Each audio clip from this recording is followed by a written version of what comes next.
Hello, this is Professor Keen, and this is Electricity, Magnetism, and Light. Today I'd like to begin our discussion of Chapter 6 in A Student's Guide to the Great Physics Texts. In this chapter, we talk about Coulomb's law of electrical force. Just by way of background, let's recall what we've been talking about for the past week or so.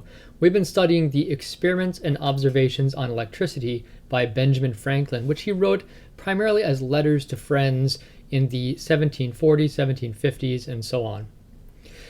Benjamin Franklin's main contribution was his understanding of electricity as arising from the presence of a subtle fluid which he called electrical fire.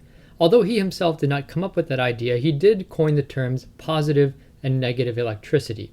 Remember, the idea that Benjamin Franklin had in mind was that all bodies that we see around us, whether they be people or animals or plants or rocks or trees, have some equilibrium level of this subtle fluid, which he called electrical fire, within them. If there was an object that had an excess of electrical fire, for whatever reason, he called that a positively electrified body. And if it had a deficit of that electrical fluid, it was a negative electrified body.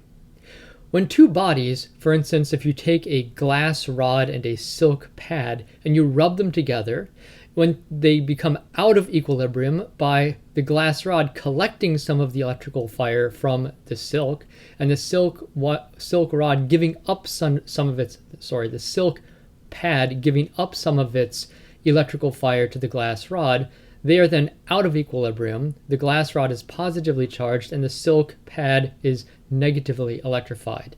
If you then bring these back near each other, there's an attempt by this electrical fluid to equilibrate. And that is how Benjamin Franklin understands when a spark jumps from one object to another, it is really a manifestation of this electrical fluid that is being transferred back from one body back into the other to reestablish this equilibrium. Notice that in this theory, the electrical fluid is a distinct fluid from ordinary matter.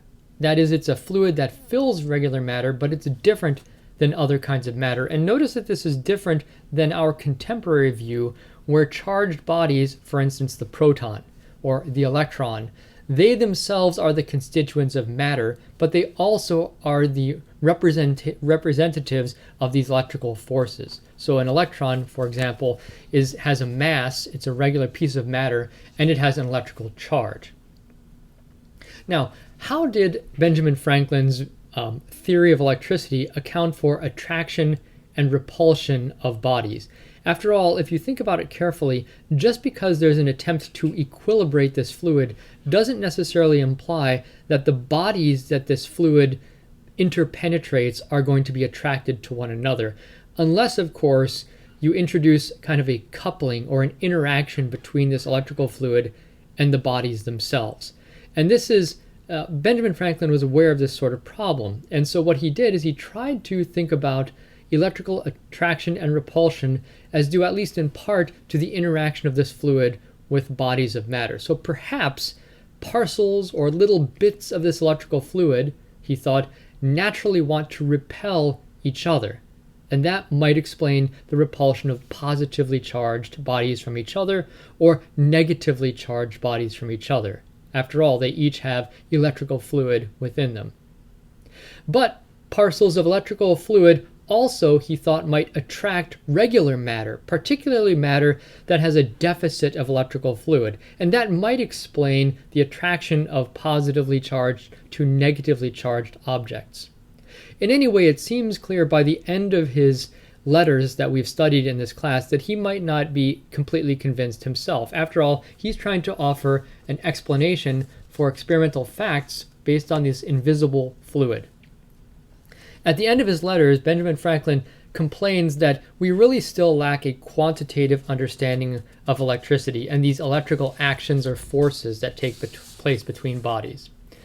Interestingly, shortly after the work of Benjamin Franklin, over in France, there was a man named Charles Augustine Coulomb, lived between the 1730s and the early 1800s, and he would provide a quantitative understanding of the forces between charged objects. He is going to use a piece of apparatus called a torsion balance, and we'll spend some time talking about the construction and operation of the torsion balance. He actually developed this in a different context than measuring electrical charge. He developed it in the context of measuring very small forces of friction, forces acting between objects rubbing past each other. But the torsion balance, the main point of the torsion balance was to measure very, very tiny forces. In fact, the torsion balance that we are going to be using in laboratory this week is able to measure forces on the order of a micronewton, that is 1/1,000,000th of a newton. Later on, after the work of Coulomb, the torsion balance that he had developed would be used by men like Henry Cavendish to measure the gravitational attraction between two lead spheres. But let's not get ahead of ourselves. Let's talk more about Coulomb's experiments with the torsion balance to measure the force between electrical charges. Before we talk about specifically the experimental apparatus, let me just give you a snapshot of where we're going. So we are going to develop something that has come to be known as Coulomb's law of electrical force. So let me just tell you, this is kind of jumping to the end, so the spoiler alert, I suppose, but Coulomb's law of electrical force, which comes out of his experiments. He, of course, didn't call it Coulomb's law. That sounds a bit arrogant, but it was his law of electrical force that came to be known as Coulomb's law. I'm just going to write it down in mathematical form, although this is not quite how Coulomb wrote it down. I'll just write the formula down, and then I'll talk about what it means.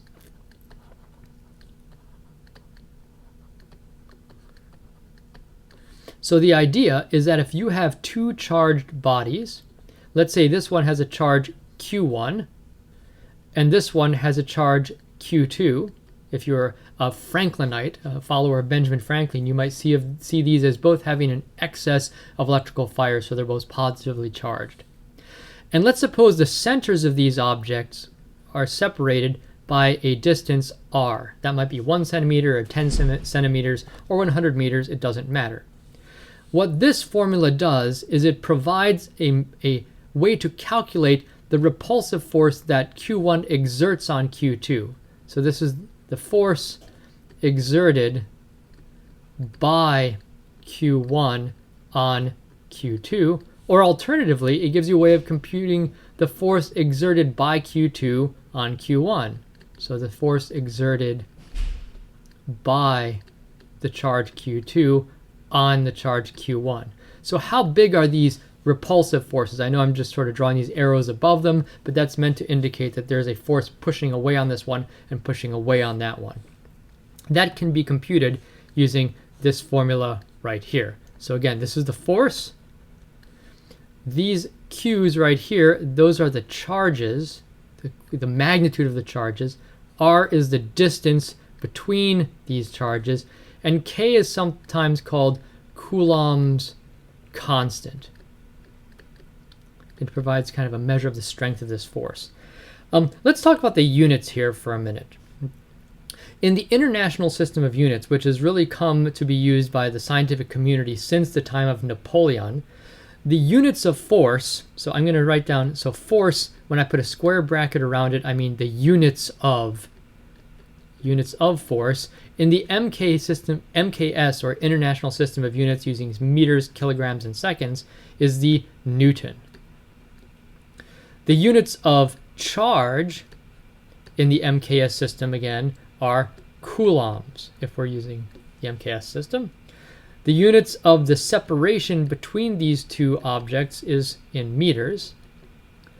And the units of this Coulomb constant, well, you can see what the units would have to be by looking at the units of everything else here. If you isolate the K and put the R squared up there, force has newtons, R squared is in meters squared, and each of the Q's is in coulombs. So the units of K must be in newtons, meters squared per Coulomb squared. That must be the units of K.